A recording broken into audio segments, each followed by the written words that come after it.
Bab ke-252. Pintu gerbang kokoh itu akhirnya roboh setelah beberapa kali mendapat hantaman.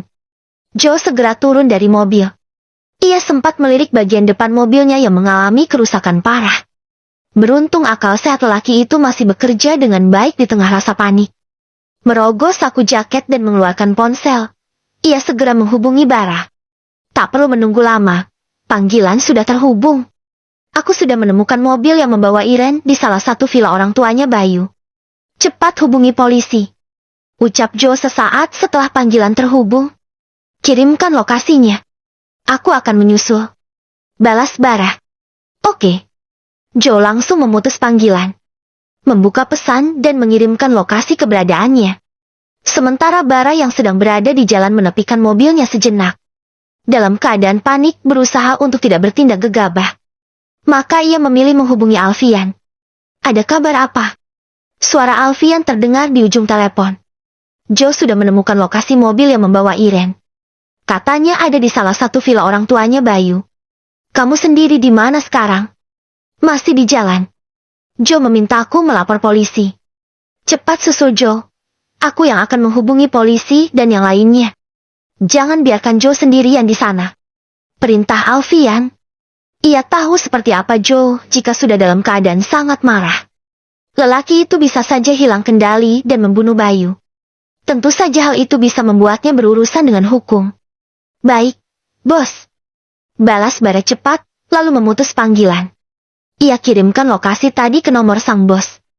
Di sisi lain, Joe menatap pintu kokoh bangunan itu penuh amarah.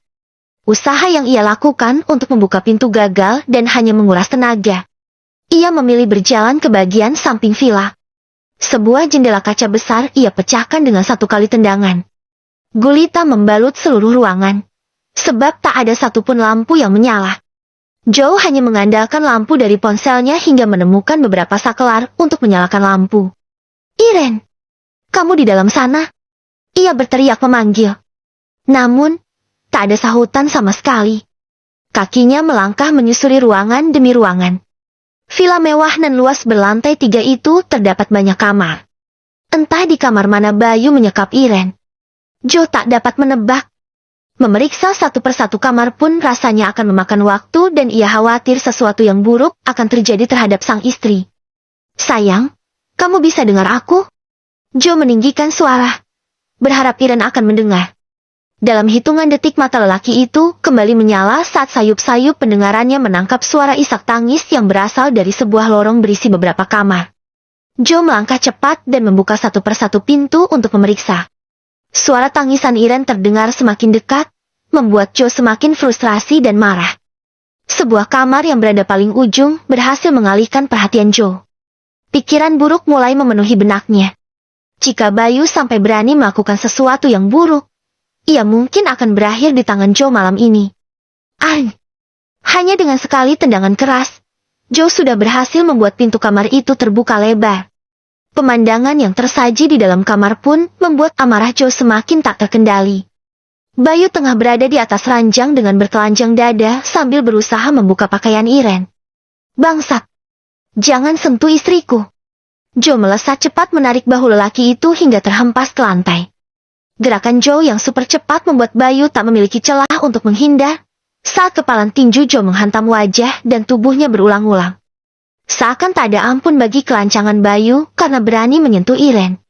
Terlebih wanita itu kini tampak sangat ketakutan dengan penampilan kacau. Rambut yang selama ini ditutupi dengan hijab tampak kacau. Kancing di bagian dada terbuka dan ia terus menangis. Dengan sisa tenaga yang dimilikinya, Bayu berusaha membalas. Namun, serangan yang ia berikan sama sekali tidak berpengaruh bagi Joe. Berani sekali kamu menyentuh istriku dengan tangan kotormu.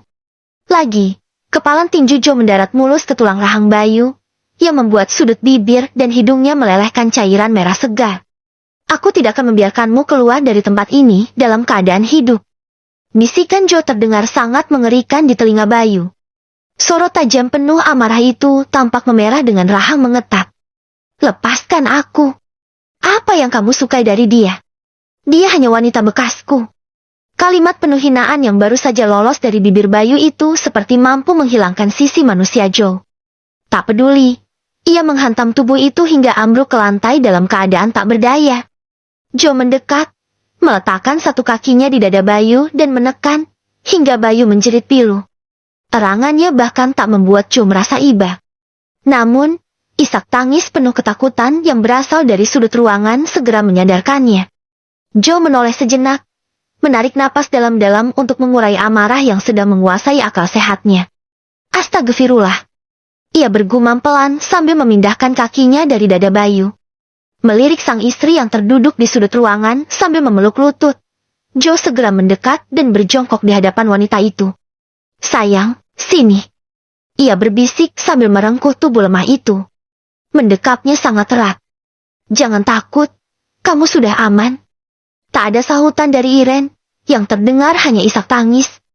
Joe membenamkan kecupan di ubun-ubun. Aku minta maaf. Aku kurang bisa menjaga kamu. Bisiknya lagi, sambil menyandarkan wanita itu di dadanya. Aku takut. Tolong bawa aku pergi dari sini. Suara Irene terdengar begitu lirih dan lemah. Iya, kita pulang sekarang. Ia melepas pelukan. Melihat pakaian Irene yang berantakan membuat Joe segera membuka jaket dan untuk menutupi bagian tubuh istrinya. Kedua tangannya mengulur, memasangkan beberapa kancing yang terbuka.